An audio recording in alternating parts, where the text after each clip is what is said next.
안녕하십니까, 윤원석입니다. 세계은행이 매년 각국의 비즈니스 환경을 평가해서 두잉 비즈니스 랭킹을 발표하는데요. 태국이 지난해 27위를 기록했습니다. 이는 태국 정부의 적극적인 규제 철폐와 제도 개선에 대한 노력의 결과라고 합니다. 오늘 이 시간에는 최근 태국의 경제와 산업 트렌드에 대해 자세히 알아보겠습니다. 환한 미소가 아름다운 청년이죠. 크리스티안, 반갑습니다. 네, 반갑습니다. 안녕하세요. 크리스티안 부르고스입니다.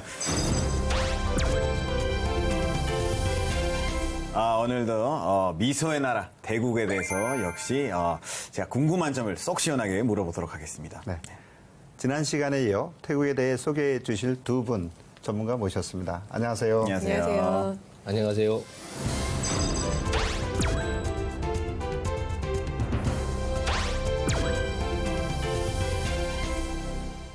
태국은 지난 3월 24일에 열린 선거에서 정치적인 안정을 선택하기도 했는데요. 비즈에 맞는 최적의 국가로 거듭나기 위한 태국, 먼저 영상으로 만나보시죠.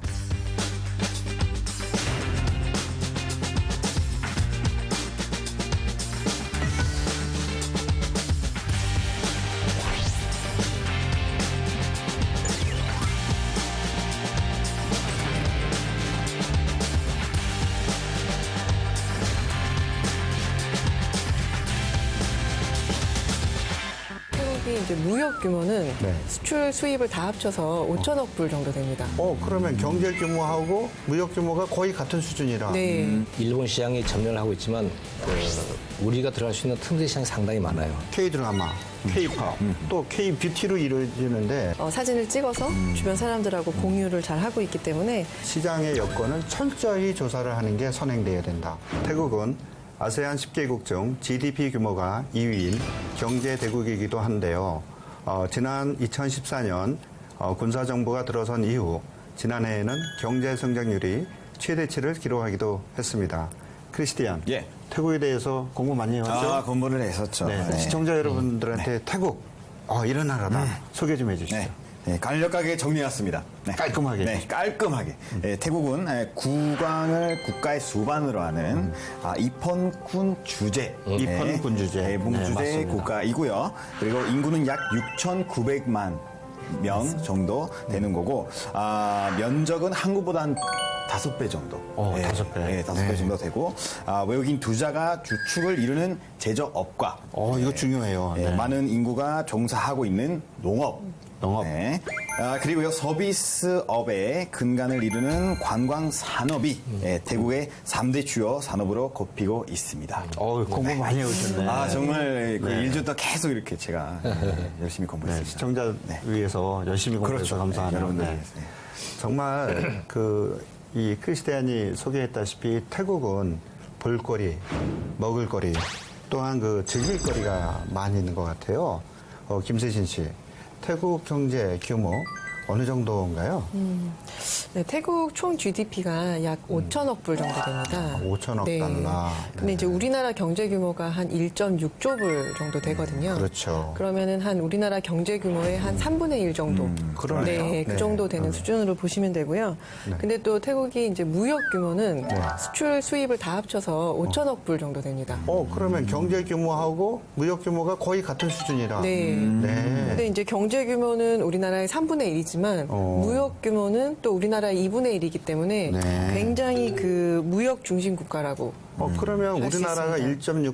1.6조 달러의 무역 규모가 1조가 조금 넘어서 한 70% 맞습니다. 정도 GDP인데 이거보다 더 넘는 100% 정도 네. 특징이네요. 그래서 굉장히 무역 의존도도 높고 무역 중심 국가라고 보시면 되고요. 그럼 산업별로는 그러면은 어떻게 구성이 좀 돼 있나요? 네, 사실 이제 많은 사람들이 또 태국을 농업 국가 아닌가 이렇게 보시는 분들도 계세요. 네, 쌀도 많이 나오고 농산물 많이 나오지 않습니까? 맞습니다. 그런데 이제 태국은 서비스업이 한 56%. 오, 서비스업. 네, 그리고 또 제조업이 한 36%. 네. 네, 농업은 사실 8% 정도 오. 되는 선진국형 경제 구조를 가지고 있습니다. 박동빈 부회장님은 태국에서 올해 이제 거주도 하시고 다양한 사업 하신다고 지난번에 말씀 주셨는데 비즈니스 환경 제가 아까 좀 좋아진다고 그랬는데 실제 어떻습니까? 태국은 외국 의존도가 상당히 높습니다. 태국 자본, 기술, 또 좀 2차 산업 같은 그런 중공업 쪽은 거의 다 외국 자본에 대해서 이루어져 있고. 제조업들에 대한 투자가 많이 태국 들어가 있다. 그 외국 의존도가 상당히 높은 반면에 다시 말해서 우리가 들어갈 룸이 많다는 얘기죠. 여러 분야에 있죠. 하지만 태국도 자국민 보호 또 자국 산업 보호를 위한 진입 장벽도 좀 있다 하는 것을 좀 염두에 두실 필요가 있습니다. 그러니까 외국인들한테 개방도 하면서 유치를 하지만 네. 또 태국 산업을 또 보호하는 그런 정책도 있다. 네, 네. 그러면 김세진 씨는 그 코트라 방콕 무역관에 근무하면서 네. 우리 기업뿐만 아니라 이제 많은 이 다른 외국 기업들도 만나봤는데 네네. 태국 정부가 하여간 적극적으로 외국인 투자 유치를 하는 것 같아요. 어떤 인센티브들을 좀 제공을 하고 있나요? 맞습니다. 태국은 사실 외국 기업 유치에 상당히 적극적입니다. 네, 외국 기업 그 투자를 활성화하기 위해서 굉장히 다양한 제도를 운영을 하고 있고요.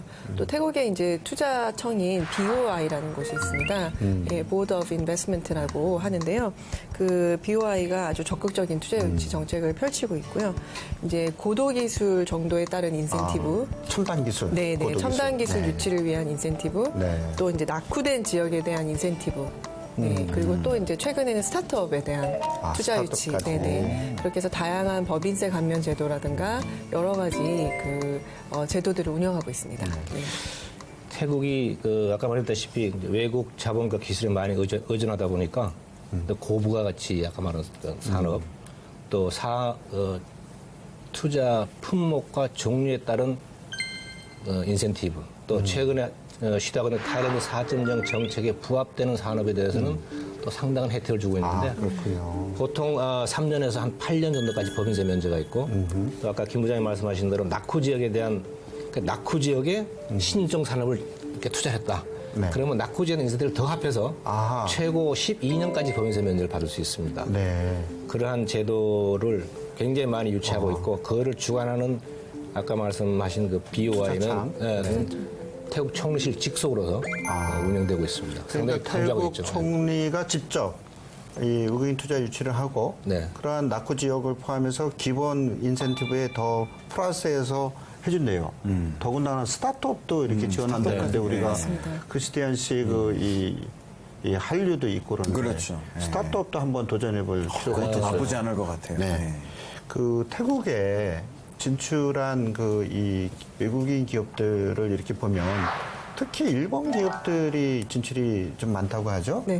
그 연유가 어떻게 되나요, 김수진 씨? 사실은 이제 일본이 오래 전부터 그 동남아의 이제 태국을 제조 기지로 전략적으로 그렇군요. 진출을 한 케이스입니다. 네. 그래서 이제 일본 대비 저렴한 노동 인건비 등을 활용해서 이미 오래 전부터 태국에 진출을 했습니다. 태국하고 일본하고는 사실 그 왕실 외교로부터 시작해서 약 15세기부터 시작이 됐고 1800년대는 아주 적극적인 왕실 외교로서 일본이 태국의 환경에 맞는 또 태국 속성을 잘 알아요, 일본 사람들이. 그리고 네. 거기에 맞는 산업을 갖고 오고 그러면서 태국의 경제 발전에 어느 정도 영향을 미친 그런 아주 깊은 관계를 맺고 있어요. 그래서 지금 투자 규모로 보면 일본이 전체 50% 넘는 경우가 상당히 많습니다. 네, 그런 것 같습니다. 네. 그러면 그 상대적으로 우리나라 기업들은 좀 일본 기업보다는 미진한 상황이죠. 어느 분야에 얼마 정도 우리가 지금 진출하고 있나요? 네, 맞습니다. 사실 이제 일본에 비해서는 진출이 상당히 좀 미미하다고 좀 볼 수가 있고요. 우리나라 기업은 태국에 한 400여 개 정도 400여 개. 진출해 있습니다. 사실 이제 다른 베트남이나 인도네시아에 비해서는 또 훨씬 적은 숫자라고 보실 수 있고요. 주로 진출해 있는 업종은 이제 우리나라 주요 대기업 전자 회사들이 진출을 해 있고 철강 네, 이런 쪽도 많이 진출을 해 있습니다.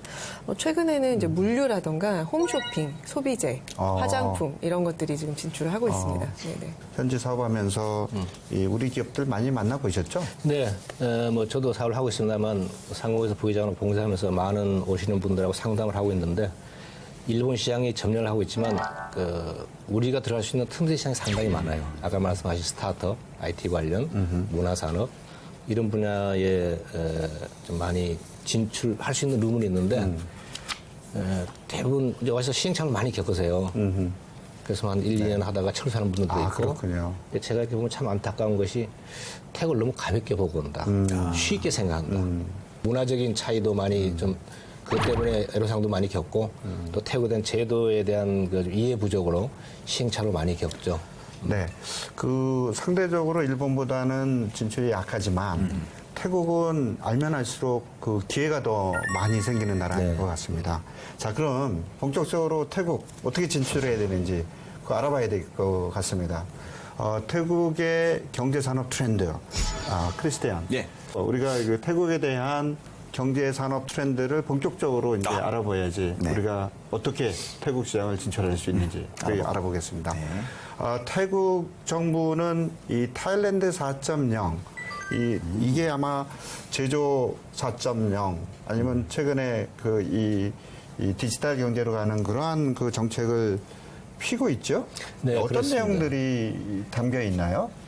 태국은 이제 뭐 3.0, 4.0 이렇게 구분을 하는데 4.0은 숫자 그대로 4차 산업을 중심으로 한. 예. 그래서 주로 정부에서 추구하는 것도 스마트 시티, 스마트 인더스트리, 그다음에 스마트 기업, 그다음에 스마트 피플, 그래서 스마트 인력 이렇게 네 가지를 중축으로 해서 바이오 산업 또 나노텍 이런 디지털 기술 경제를 발전하고자 하는 중심을 하고 그다음에 이제 그 10가지 정책 산업을 선정했어요. 10대 육성 산업. 네. 주로 이제 IT 관련 사산이 네. 많은데 그것을 중점적으로 개발하겠다 하는 것이 타일랜드 4.0 정책입니다. 자, 그럼 태국 진출을 위해서 태국에 지금 뜨고 있는 핫한 트렌드 100점 무패에서 선정한 경제 산업 트렌드 탑5 첫 번째입니다. 보시죠.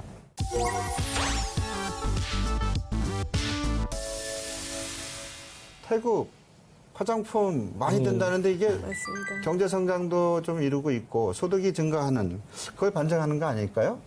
네, 태국 화장품 시장 규모가 상당히 큰데요. 전 세계적으로는 16위 정도. 16위. 네, 네. 아시아 시장에서는 네. 일본, 한국에 이어서 3위입니다. 아, 그렇게 큽니까? 당연히 이제 네. 아세안 시장에서는 1위고요. 네. 네, 그래서 화장품 시장 규모가 상당히 크고요.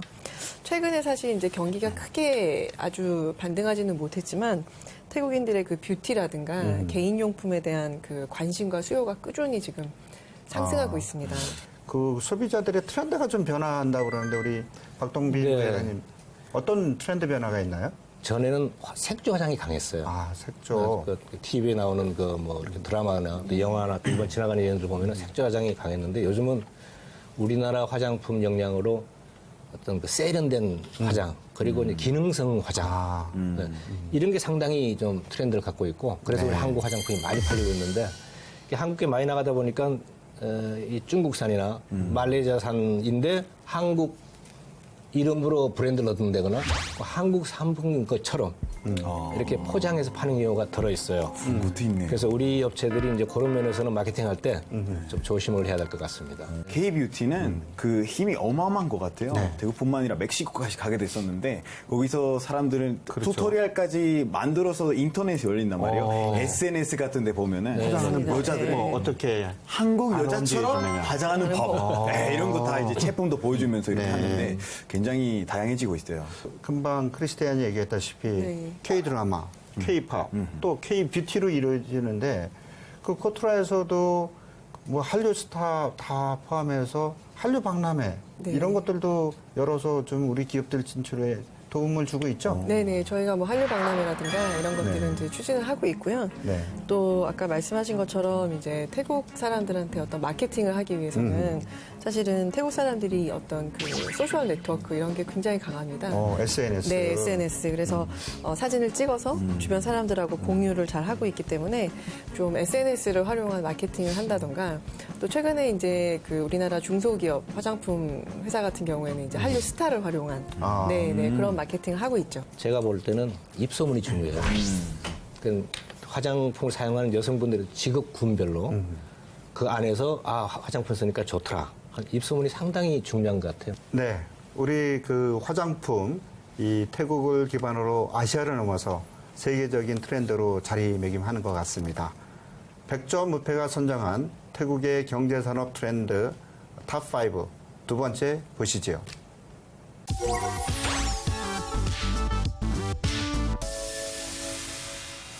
태국의 디지털 컨텐츠, 또 아까 타일랜드 4.0으로 불리는 그러한 이 디지털 경제, 이것도 굉장히 좀 발전 속도가 빠른 것 같은데 실제로 현지에서 느끼는 체감은 어떤가요? 네, 사실 태국 디지털 컨텐츠 시장 규모는 아직 그렇게 크지는 않습니다. 우리나라에 비해서. 그런데 이제 3G라든가 4G 이동 통신 서비스 보급에 따라서 게임이나 애니메이션, 네, 이런 디지털 컨텐츠 시장 잠재력이 상당히 크다고 볼 수 있습니다.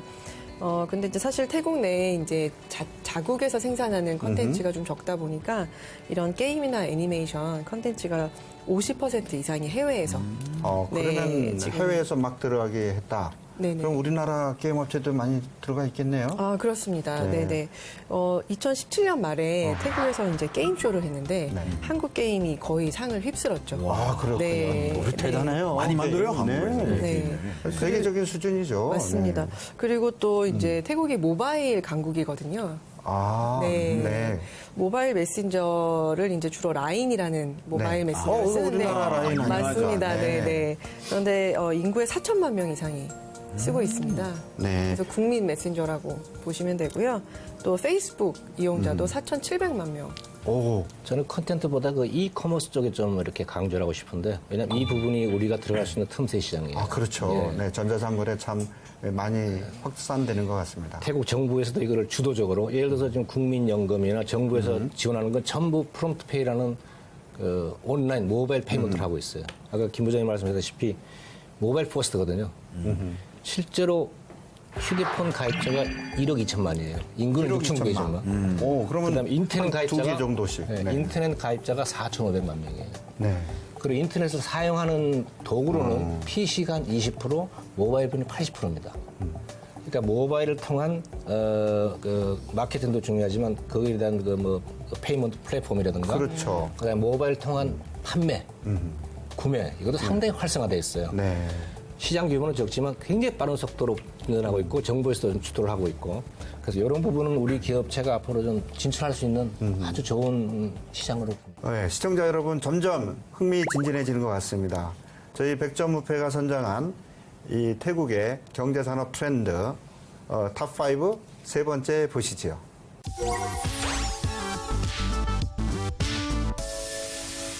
그 태국은 그 동남아 아세안 10개국 중에서도 제조업이 가장 탄탄하게 그 발전하고 뭐 그 기반으로 서비스업도 아까 이 발전하고 있어서 융합이 많이 진전되는 것 같아요. 기존 제조업에 IT라든지 다른 기술이 융합돼서 어떤 트렌드가 지금 이 태국에서 일어나고 있나요? 사실 태국이 우리나라가 초기에 진출하기도 그랬지만 노동 집약형 산업이 많이 발달했는데 지금은 이제 인건비도 주름 그렇게 비싸고 그래서 노동 집약형 산업보다는 지식 기반 산업이 좀 앞서고 있어요. 그래도 아직 태국이 주종 수출은 자동차와 전자제품이거든요. 예를 들어서 여러분이 컴퓨터 쓰시는 하드디스크 드라이브 40%가 태국에서 나옵니다. 세계 공급량의 40%가 태국에 생산되고 그렇게 많이 태국에서 생산돼요? 네, 시게이트나 웨스턴 이제 주요 공장이 거기 갖고 있으니까 그리고 그 외에 그 회로라나 PCB, 네. PCB도 태국 생산이 주로 많이 있고 그렇죠. 그리고 전자부품의 핵심이 인쇄 회로 기판 그렇죠. PCB죠. 그게 이제 주로 중국, EU, 미국 많이 수출하고 있거든요. 근데 이제 문제는 뭐냐면 거기다 핵심 기술이 태국이 없어요. 네. 대부분 이제 OEM으로 들어오고 또 로열티를 가져와서 만들다 보니까 태국 정부도 이런 걸 좀 자체 브랜드를 만들자. 그래서 태국도 또 선진국 수준을 하기 위해서는 그런 기술 도입이 필요하다. 네. 그 방법 중에 하나가 타일랜드 4.0 중에 하나인 지식 기반 산업, 그다음에 사물 인터넷, 인공지능 산업 이런 부분에 대해서 상당히 정부에서 좀 주력을 하고 있습니다. 아, 그렇습니까? 자동차 산업 변화도 좀 있나요? 자동차 같은 경우는 이제 동남아에서 생산 제1위 국가고요. 네, 수출도 많이 하고 있습니다. 네, 그리고 이제 일본계 자동차 브랜드, 또 미국, 유럽계 자동차 브랜드, 제가 알기에 한 17, 8개 완성차 업체 제조 라인이 태국에 들어가 있습니다. 아, 글로벌 자동차 제조업체들이 다 태국에 대부분 진출해 있다. 맞습니다. 아. 네. 아까 타일랜드 4.0 산업에 그 스마트 자동차 산업이 있는데 자동차도 이제는 일반 개솔린이 아니라 환경을 위해서 그 그 디젤류로 활용한. 그래서 디젤 함유를 5%, 지금 15%까지 개발을 했어요. 그러니까 E85. 그다음에 전기차는 정부에서는 적극적으로 투자를 하고 있습니다. 전기차에 대해서는 물품세도 면제하고, 네. 그다음에 전기 공급 시설도 지금 태국의 대기업들이 손을 대고 있어서 태국 스스로가 앞으로 전기차에 대해서는 생산 기지화하자. 세계적인 생산 기지를 만들겠다는 것이 태국 정부의 정책 방향 중에 하나입니다. 네. 또 하나 아까 이 4차 산업혁명이 자동차 시장에 접목되는 게 뭐 자율주행이라든지 그렇죠. 이런 네. 새로운 스타트업들도 굉장히 육성이 연계돼서 많이 되고 있는 거죠. 그런 부분에 우리가 좀 관심을 가질 것은 단순히 전기차가 아니라 지금 자율주행이라든가 그다음에 에너지를 좀 절약하고 환경을 친환경 그런 통합전자 스마트카라 그러는데 스마트카에 관련된 소프트웨어 기술 이것도 상당히 많이 필요합니다. 생각보다 태국이 굉장히 대단한 나라인 것 같아요. 그러니까 한국에 살면서 뭐 메이드 인 타일랜드라는 제품 많이 못 본 것 같은데. 못 본 것 같은데. 들어보니까요. 네. 그런 제품 만들 수 있는 일단 환경도 있고 환경도 있고 기술도 있는 것 같은데 앞으로 그 메이드 인 타일랜드 제품들이 많아지고 그런 것 같아요. 수출을 많이 할 수 있을 것 같아요. 우리 그 청년들, 기술 기업들이 태국의 제조업체하고 융합을 한다면 4차 산업혁명 분야에서도 우리가 상당히 협력할 부분이 많지 않을까 이렇게 보고 있습니다. 네. 100점 무패가 선정한 태국의 경제산업 트렌드 탑5 네 번째 보시겠습니다.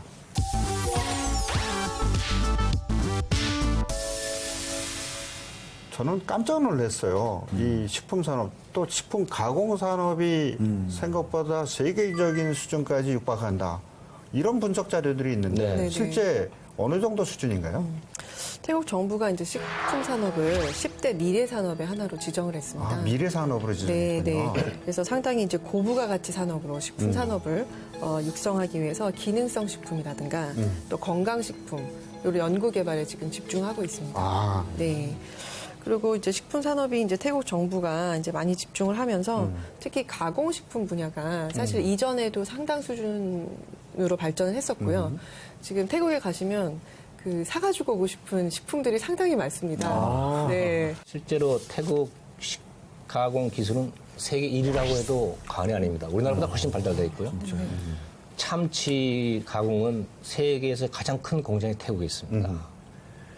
그리고 요즘은 또 이제 우리나라 김이 원래는 한국에서 만들어서 가져갔는데 이거를 식품이 아니라 과자화로 해가지고 스낵화로 해서 한국에서 식품 자재를 기름 자재를 갖고 와서 태국에서 식가공해서 그거를 스낵으로 만들어서 세계 시장에 진출하고 있어요 지금. 우리가 뺏기고 있어요 한국. 한국에서 그거 만들 수 있었는데 그거를 한국에서 만들. 그렇지만 한국 식품에 대한 그 태국의 영향은 상당히 좋아요. 한류 영향도 있지만 마트에 가면 한국산 김치 뭐 이렇게 김 종류 여러 가지 식품 종류를 만나볼 수 있습니다.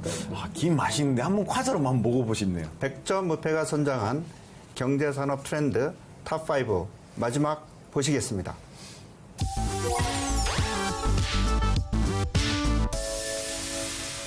그 헬스케어하고 실버 산업 이거는 태국도 이미 우리나라처럼 고령화가 상당히 진전돼 있다.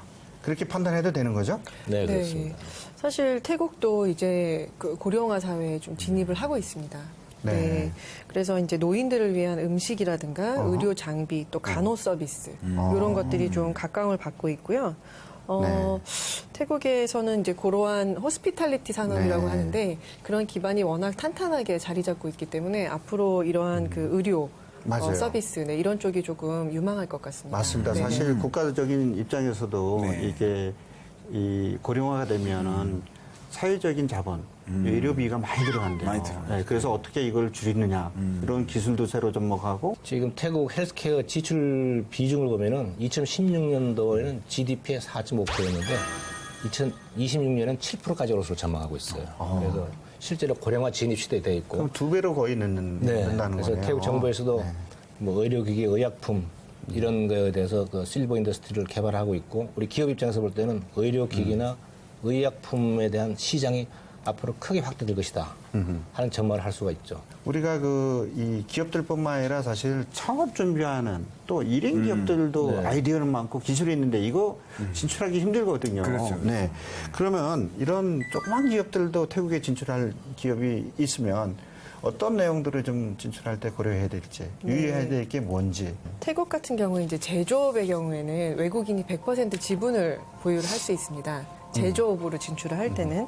그런데 서비스업 같은 경우에는 이제 태국 시장을 보호하는 의미에서 외국인 지분이 50% 미만으로 제한됩니다. 그래서 이 부분은 이제 상당히 중요한 그 그러겠네요. 포인트인데요. 그래서 소규모 자본으로 태국에 진출을 할 때는 현지의 그 신뢰도 있는 현지 파트너를 발굴하고 찾는 것이 상당히 중요합니다. 태국 투자청의 투자 조건을 잘 좀 세밀히 검토해 보면 그 업종이나 투자 형태에 따라서 예외적인 부분이 많거든요. 그래서 숨은 뭔가의 네. 이 좀 엑기스 같은 정보가 있네요. 그런 거는 우리가 일반적으로 할 때는 서비스 그러면 뭐 40% 안 되구나. 근데 서비스 중에서도 네. 부분별로 또 투자 형태별로 네. 투자 금액별로 100% 되는 부분이 있어요. 그래서 100%까지 되는 그런 분야도 네, 있다. 있습니다. 네. 그래서 그런 거는 태국 투자 유치 제도를 좀 자세히 훑어보시면 거기에 방법이 많이 있어요. 네. 그래서 자, 지금까지 저희 태국에서 가장 핫한 경제산업 트렌드 5가지를 알아봤습니다. 야, 요렇게 하면 성공할 수 있다. 알짜 팁 있지 않습니까? 알짜 팁. 요거 좀 키포인트인데, 요거 하나씩만 이렇게 좀 비밀을 공개해 주시죠. 네, 저 같은 경우에는 일반 기업이나 또 소규모 창업자들 분들에게 공통적으로 그 SNS를 좀 100분 활용하시라고 제가 말씀을 드리고 싶습니다. 여러 번 말씀드린 것처럼 모바일 이용자가 너무 많고 그다음에 SNS 활동이 굉장히 적극적이기 때문에 SNS를 통한 마케팅이 되어야만 소비자들에게 다가갈 수가 있습니다.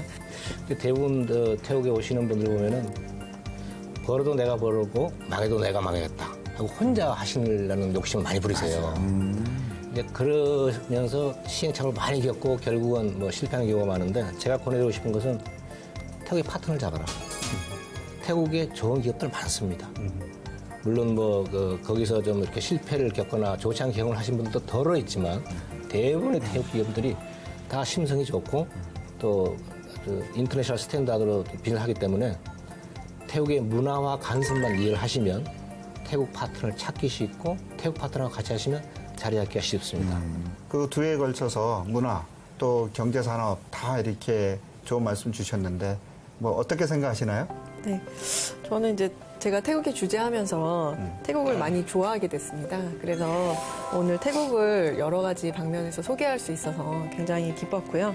또 이제 태국이 아세안 중심 국가이기 때문에 우리 기업들이 장기적인 관점에서 태국을 중심으로 아세안에 더 많이 진출하셨으면 하는 바람이 있습니다. 제가 보면서 많은 분들이 오셔서 시행착오를 겪고 실패하는 경우를 옆에서 많이 봐서 안타까운데 오늘 이런 프로그램을 통해서 다른 분들한테 길라잡이가 되었으면 좋겠다 하는 기대감을 갖고 있습니다. 오늘 김세진, 박동빈 씨 두 분 나와주셔서 감사합니다. 감사합니다. 글로벌 트렌드 분석 토크쇼 100점 무패에서는 다양한 정보, 재미있는 이야기로 시청자 여러분을 찾아뵐 것을 약속드립니다.